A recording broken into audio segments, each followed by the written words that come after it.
வணக்கம் வணக்கம் ஃப்ரெண்ட்ஸ், எல்லாம் எப்படி இருக்கீங்க? நல்லா இருக்கீங்களா? டீ காஃபி சாப்பிட்டீங்களா? இங்கே பார்சல் ரெடி ஆகிட்டு இருக்கு. பிரண்டை தொக்கு, தக்காளி தொக்கு, மாங்காய் ஊறுக்காய், இஞ்சி ஊறுக்காய், நார்த்தங்காய் ஊறுக்காய், புளியோதரை மிக்ஸ் எல்லாம் பேக் பண்ணிட்டு இருக்காங்க. நான் இப்போ டெலிவரி கொடுத்துட்டு வந்து உட்காந்தோன்னே வத்தல் ஐட்டம் நிறைய பேர் கேட்டிருக்காங்க நம்மக்கிட்ட. அது என்னென்ன வத்தல் இருக்குன்னு பார்க்கலாமா? இங்கே பாருங்கள், இவ்வளோ வத்தல் இருக்குது. இப்போல்லாம் இந்த பேக் பண்ணி ஒரு ஃபேன் ஆஃப் தான் சொல்லுங்கள். இது வரைக்கும் நான் கிட்டத்தட்ட இவ்வளோ வீடியோ போட்டேன். மைக் வாங்கணும் சொல்லணும்னு தெரியல எனக்கு. எம்பாடு வீடியோ போட்டேன். நம்மளது ரொம்ப சிம்பிளாக இருக்கும்.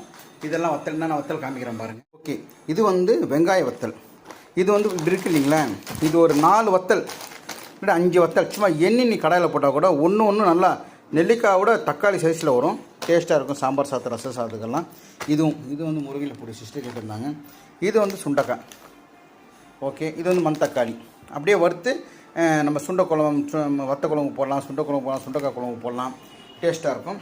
இது வந்து தக்காளி வத்தல். தக்காளியில் கார வத்தல். உங்களுக்கு இதில் தெரியுதுங்களேன், மிளகா விதை. ஸோ தக்காளி கார வத்தல் இது ரொம்ப டேஸ்ட்டாக இருக்கும். இது முறுக்கு வத்தல்.